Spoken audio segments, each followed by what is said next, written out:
کسی نے جا کر بیت اللہ پر حملہ کیا، حجر اسود کو اکھیڑ کر اپنے ساتھ لے گیا، لیکن وقت کے مسلمانوں نے اپنے طریقہ کار کے مطابق ان فتنوں کا مقابلہ کیا۔ یہاں تک کہ پاکستان بننے سے پہلے ایک ملعون شخص مرزا غلام قادیانی کے نام سے کھڑا ہوا۔ اس نے پہلے مجدد ہونے کا دعویٰ کیا، پھر امام مہدی ہونے کا دعویٰ کیا، پھر حضرت عیسیٰ علیہ السلام ہونے کا دعویٰ کیا، اور پھر 1901 کے اندر اس نے نبی ہونے کا دعویٰ کیا۔ نبی بھی کوئی عام نبی نہیں، بلکہ اس کا دعویٰ یہ تھا کہ آپ صلی اللہ علیہ وسلم کا اس دنیا میں آنا 2 مرتبہ تھا۔ ایک مرتبہ آپ صلی اللہ علیہ وسلم مکہ اور مدینہ میں تشریف لا چکے، دوسری مرتبہ میری شکل و صورت میں قادیان میں آئے ہیں۔ سامعین ذی وقار، اس ملعون شخص نے اہل بیت کی توہین کی، قرآن مجید کی توہین کی، انبیاء کی توہین کی، صحابہ اکرام کی توہین کی، اور یہاں تک بس نہیں کیا اس نے، بلکہ اس نے خدا ہونے کا دعویٰ کیا۔ سامعین ذی وقار، میرا اور آپ کا عقیدہ یہ ہے، آپ صلی اللہ علیہ وسلم کی 40 احادیث مبارکہ اس بات پر موجود ہیں کہ امام مہدی علیہ رضوان اس دنیا میں آئیں گے، مدینہ میں پیدا ہوں گے، مدینہ سے مکہ کی طرف ہجرت کریں گے، وہاں پر لوگ انہیں پہچانیں گے، یہ امام مہدی ہیں۔ آپ صلی اللہ علیہ وسلم نے ارشاد فرمایا ان کا نام میرے نام جیسا ہوگا۔ آپ صلی اللہ علیہ وسلم نے دوسری جگہ ارشاد فرمایا کہ وہ میرے خاندان یعنی سید خاندان میں سے ہوں۔ مرزا غلام قادیانی کھڑے ہو کر امام مہدی ہونے کا دعویٰ کرتا ہے۔ آپ صلی اللہ علیہ وسلم نے ہم تک جو نشانیاں بیان فرمائی ہیں وہ نشانیاں اس شخص کے اندر نہیں پائی جاتی، تو پھر میں کیسے مان لوں کہ وہ امام مہدی ہے؟ آپ صلی اللہ علیہ وسلم نے ارشاد فرمایا حضرت عیسیٰ علیہ السلام زندہ آسمانوں پر موجود ہیں، قیامت سے پہلے اس تشریف لائیں گے، دجال کو قتل کریں گے۔ مرزا غلام قادیانی ماں کے پیٹ سے پیدا ہوتا ہے، دعویٰ کرتا ہے میں حضرت عیسیٰ ہوں۔ سامعین ذی وقار، احادیث سے ہمیں معلوم یہ ہوتا ہے امام مہدی ایک الگ شخص ہوں گے، حضرت عیسیٰ علیہ السلام ایک الگ شخص ہوں گے، یہ 2 شخصیتیں الگ الگ ہوں گی۔ مرزا غلام قادیانی ایک ہی شخص ہے، امام مہدی ہونے کا بھی دعویٰ کرتا ہے، حضرت عیسیٰ علیہ السلام ہونے کا بھی دعویٰ کرتا ہے۔ سامعین ذی وقار، آج اس کو ماننے والے لوگ جن کو میں اور آپ قادیانی اور مرزائیوں کے نام سے جانتے ہیں، جو اپنے آپ کو احمدی کہلواتے ہیں، آج سے 1400 سال پہلے مسیلمہ کذاب اور اسود عنسی کو مارنے والے لوگ بھی دجل کیا کرتے تھے، جن کے متعلق آپ صلی اللہ علیہ وسلم نے فرمایا کہ دجالون، کہ وہ دجل کرنے والے ہوں گے۔ دجل کا معنی کیا ہے؟ دجل کا معنی یہ ہے حق اور باطل کو اس طرح آپس میں ملا دیا جائے کہ عام آدمی پہچان نہ سکے کہ حق کیا ہے اور باطل کیا ہے۔ اس زمانے کے اندر مسیلمہ کذاب دجل کیا کرتا تھا، اس کو مارنے والے دجل کیا کرتے تھے کہ کلمہ آپ صلی اللہ علیہ وسلم کا پڑھا کرتے تھے، لیکن کلمے کے اندر محمد سے مراد آپ صلی اللہ علیہ وسلم کو نہیں لیتے تھے، بلکہ محمد سے مراد مسیلمہ کذاب کو لیا کرتے تھے۔ آج اسی تسلسل کو برقرار رکھتے ہوئے آج کے دجال مرزا ملعون قادیانی کو مارنے والے لوگ بھی اسی طرح دجل کرتے ہیں۔ آج کے نوجوان مسلمان کو گمراہ کرتے ہوئے کہتے ہیں کہ ہم کلمہ بھی تمہاری طرح پڑھتے ہیں، نمازیں بھی تمہاری طرح پڑھتے ہیں، قرآن مجید بھی تمہاری طرح پڑھتے ہیں، ہمارا قصور کیا ہے کہ تم ہمیں قادیانی کہتے ہو، کافر کہتے ہو؟ سامعین ذی وقار، یاد رکھیے، جب بھی کوئی قادیانی کلمہ پڑھتا ہے اس کلمے کے اندر موجود محمد سے مراد وہ میرے اور آپ کے محمد الرسول اللہ کو مراد نہیں لیتا، بلکہ اس محمد سے مراد مرزا غلام قادیانی کو لیتا ہے۔ یہی دجل ہے کہ حق اور باطل کو ملا دیا گیا۔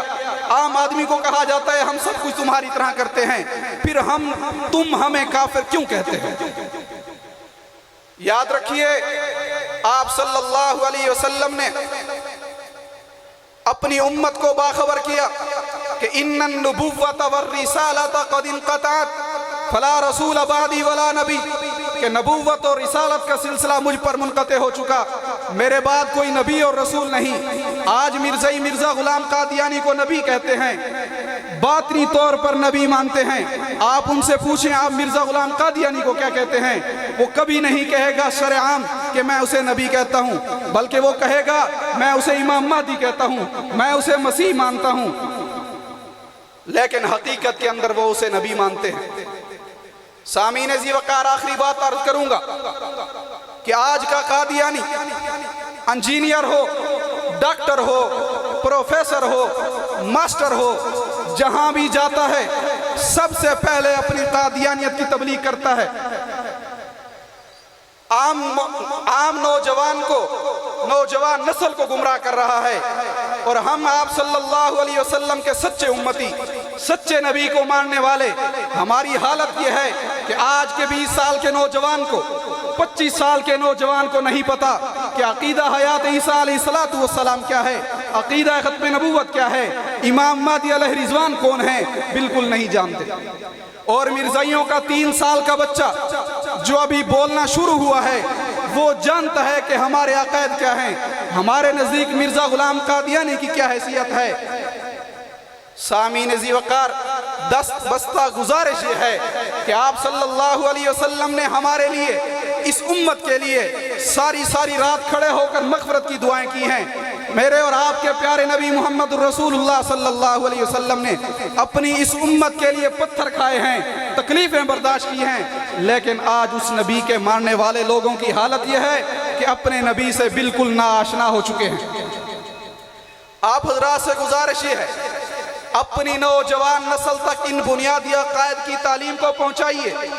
یہ نہ ہو کہ کل قیامت کے دن آپ کی یہ نوجوان نسل آپ کا گریبان پکڑ کے آپ سے یہ سوال کرے کہ آپ ان تمام تر عقائد کو جانتے تھے، آپ نے ان کی تعلیم ہم تک کیوں نہیں پہنچائی. سامعین ذی وقار، ایک اور گزارش کرنا چاہوں گا.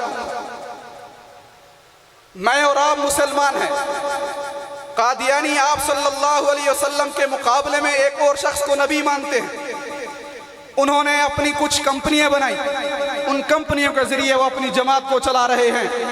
ان میں سے ایک شیزان کمپنی جو میں اور آپ دیکھتے اور سنتے اور اس کا کھاتے پیتے ہیں، اس کمپنی کا مال.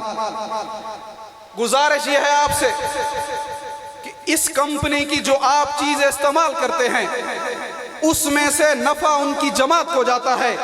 وہ جماعت اس نفع کو آپ صلی اللہ علیہ وسلم کے عقیدہ ختم نبوت کے خلاف استعمال کرتی ہے. گویا آپ اپنی جیب سے ان کو چندہ دے رہے ہیں کہ آپ صلی اللہ علیہ وسلم کی ختم نبوت کے خلاف استعمال کریں. نعوذ باللہ. تو آپ حضرات سے وعدہ یہ لینا چاہوں گا کہ آپ صلی اللہ علیہ وسلم کے سچے امتی ہونے کی خاطر آپ ان بنیادی عقائد کی تعلیم کو اپنی نوجوان نسل تک پہنچائیں گے. آپ ان کی شیزان کمپنی کا بائیکاٹ کریں گے. وآخر دعوانا الحمدللہ. کوئی نہیں ہے مصطفیٰ کے بعد نبی کوئی نہیں ہے.